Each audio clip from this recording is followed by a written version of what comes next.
జై శ్రీదత్త, జయ గురుదత్త. గురుబంధువులకి నమస్కారం. శ్రీ గురు చరిత్ర అధ్యాయం 34. శ్రీ గణేశాయ నమః, శ్రీ సరస్వతీయ నమః, శ్రీ గురుభ్యో నమః. సిద్ధయోగి అటుపై శ్రీ గురుడు చెప్పిన కథ ఇలా కొనసాగించారు. ఆ రాజు పరాశర మహర్షికి నమస్కరించి, స్వామి, ఈ బిడ్డలు పూర్వజన్మలో రుద్రాక్ష మహిమ తెలియకుండానే వాటిని ధరించి ఇలా రాజపుత్రులుగా జన్మించారు కదా. ఇప్పుడు వాటిని ఎంత శ్రద్ధ భక్తులతో దర్శిస్తున్నందుకు ఫలితం ఎలా ఉండబోతుంది అని అడిగారు. పరాశర మహర్షి కొంచెం ఆలోచించి నిట్టూర్చి, రాజా, వీరి భవిష్యత్తు గురించి చెప్తే నీకు దుఃఖం కలుగుతుంది కనుక అది చెప్పటానికి నా మనసు అంగీకరించటం లేదు అన్నాడు. రాజు ఆందోళనతో అదేమిటో తెలపమని మరీ కోరుతారు. ఆ మహర్షి, నాయన, ఇప్పటి నుండి 8వ రోజున వారు మరణించవలసి ఉన్నది అన్నాడు. అది వినినటువంటి రాజుగారు, అతని పరివారము ఎంతో దుఃఖిస్తుంది, దానికి నివారణ ఉపాయం తెలపమని కోరుతారు. ఆ మహర్షి ఇలా చెప్తారు, భయం లేదు. శ్రీమన్నారాయణుడు బ్రహ్మను సృష్టించి అతనికి ప్రసాదించిన వేదం యొక్క సారమే రుద్రమంత్రం. అది 4 పురుషార్థాలను ప్రసాదించగలదు. సృష్టికర్త తన వృక్షస్థలం నుండి ధర్మాన్ని, పృష్ఠభాగం నుండి అధర్మాన్ని సృష్టించాడు. ధర్మాన్ని అనుసరించిన వారికి ఇహపరాలలో సుఖము, అధర్మమును అనుసరించిన వారికి దుఃఖము కలుగుతాయి. కామము మొదలైన వికారాలు అధర్మం నుండి పుట్టినవే. వాటిని అనుసరించి మరెన్నో పాపాలు ఉన్నాయి. కానీ ఏ గ్రామంలో రుద్రజపం జరుగుతుందో అక్కడ ఈ పాపాలు ప్రవేశించలేవు. అది సర్వపాపహరం.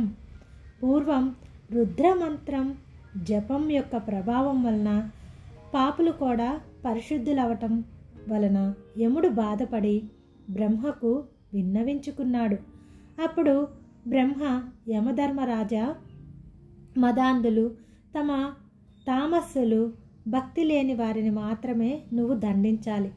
భక్తితో రుద్రమంత్రం జపించే వారి దగ్గరకు నీ దూతలు వెళ్ళనేకూడదు.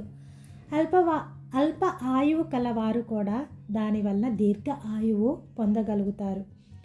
రుద్రమంత్రంతో పవిత్రమైన నీటిని స్నానం చేసిన వారిని చూచి నీవు కూడా భయపడవలసి ఉన్నది అని చెప్పాడు.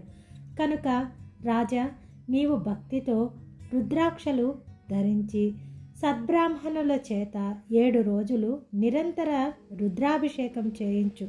అందువలన వారు ధర్మాత్ములై సర్వ సంపదలతోనూ కలకాలం జీవించగలరు అని ఆ విధానం అంతా వివరించి చెప్పాడు.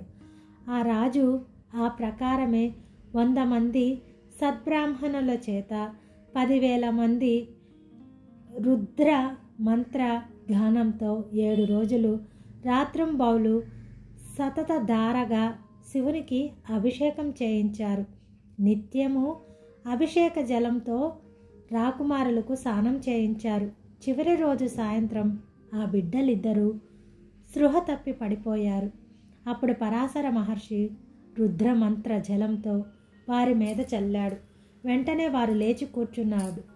అప్పుడు మహర్షి బిడ్డల ప్రాణాలు అపహరించటానికి వచ్చిన మాయా దూతలను శివదూతలు వచ్చి తరిమివేశారు. ఆ రాజకుమారులని బతికించారు అని చెప్పాడు.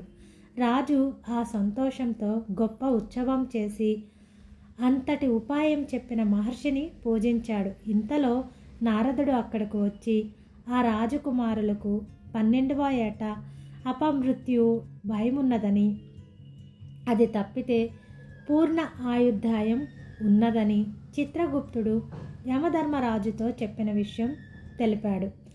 అందుకే శ్రీగురునికి రుద్ర అధ్యాయం అంటే అంత ప్రీతి. కనుక నామధారక, నీవు నిత్యము రుద్ర అభిషేకంతో శ్రీ గురుని పూజించు అని సిద్ధుడు చెప్పాడు. శ్రీ దత్తాయ గురువే నమః. శ్రీ శ్రీపాద శ్రీ వల్లభాయ శ్రీ నృసింహ సరస్వతే నమః. దిగంబర దిగంబర శ్రీపాద వల్లభ దిగంబర దిగంబర దిగంబర అవధూత చింతన దిగంబర. జై శ్రీదత్త, జై గురుదత్త. గురుబంధువులకి నమస్కరిస్తూ ముగిస్తున్నాను.